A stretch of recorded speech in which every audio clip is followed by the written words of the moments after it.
बाहेर देखील हा जो जल्लोष आहे तो केला जातोय, मोठी घोषणाबाजी केली जाते, नृत्य देखील केलं जातंय। जे भाजपचे कार्यकर्ते आहेत त्यांनी ढोल ताशांवर थिरकायला देखील सुरुवात केलेली आहे। अनेक महिला देखील यामध्ये सहभागी आहेत। आपण पाहतोय राजधानी दिल्लीमध्ये सगळ्या 7 जागांवर दणदणीत असा विजय जो आहे तो भाजपने मिळवलेला आहे। अरविंद केजरीवाल हे तुरुंगाबाहेर आले होते प्रचारासाठी, मात्र त्याचा काही उपयोग झाला नाही। आम आदमी पक्ष आणि काँग्रेस या दोन्ही पक्षांना दिल्लीकरांनी नाकारलेला आहे।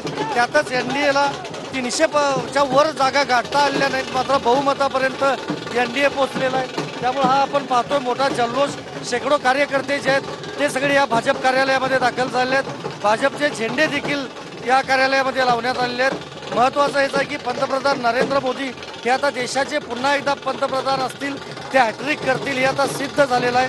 जरी एनडीएची आहे त्याचबरोबर इंडिया आघाडीची वेगवेगळ्या बैठका जरी होणार असल्या तरी देखील आता भाजपची किंवा प्रामुख्याने एनडीएची सत्ता येणार हे सिद्ध झाल्यानंतर आपण पाहतोय जल्लोषाची जी तयारी आहे ती केली होती भाजपच्या वतीनं, आणि त्यानुसार 12 नंतर म्हणजे दुपारी 12 नंतर ज्या पद्धतीनं कल हाती यायला लागले त्यानुसार भाजप कार्यकर्ते हळूहळू दाखल व्हायला सुरुवात झालेली होती।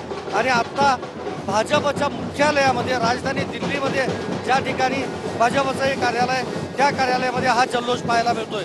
व्हिडिओ जर्नलिस्ट राकेश कुमारसह मी संदीप राजगोळकर, TV9 मराठी, नवी दिल्ली।